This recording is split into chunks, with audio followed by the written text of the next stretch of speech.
Bit of time. I mean, these miners are pretty full in terms of price, aren't they? Yes, I mean, you've certainly got to look at the longer term story. I mean, leading up to where we are today, there's been an element of financial discipline, which we're finally starting to see in some of the mining stocks, which has been lacking to some extent over the last couple of years. And of course, there's also been pressure from shareholders to return some of the large amounts of capital that they're continuing to generate in the form of the buybacks they're already doing to a small extent, but also dividends. But certainly from the perspective of an investor, these are extremely volatile stocks. They move very much in line with any kind of update coming from China. Would you have them in your portfolio? Well, the other thing, of course, from a retail investor's point of view, is that the shares tend to be quite heavy.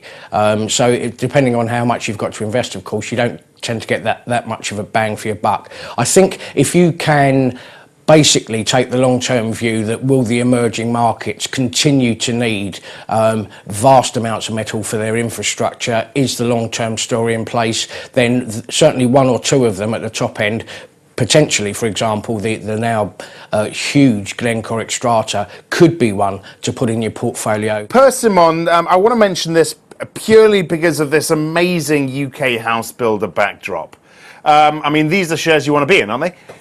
Yeah, I mean, they're amongst the more favoured within the house building sector, and with good reason. They've no debt, they've got a net cash balance. They're starting to benefit from the land bank, which they picked up throughout and just after the financial crisis, as property prices and indeed property itself has improved. Longest losing streak of the year for the Dow and the S&P. That is clearly spilling over elsewhere as well. Is it something investors need to worry about, or is this the summer lull at its best?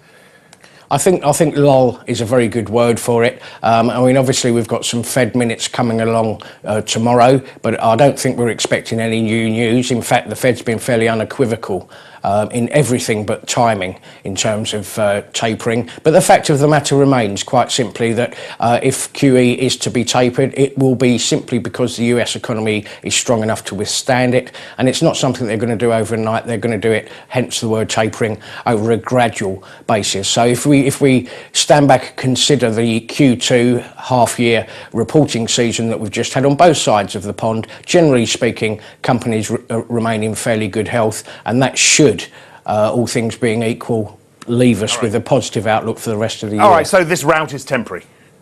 I wouldn't call it a rout, Axel, to be honest, but certainly a lull and a bit of nervousness has crept.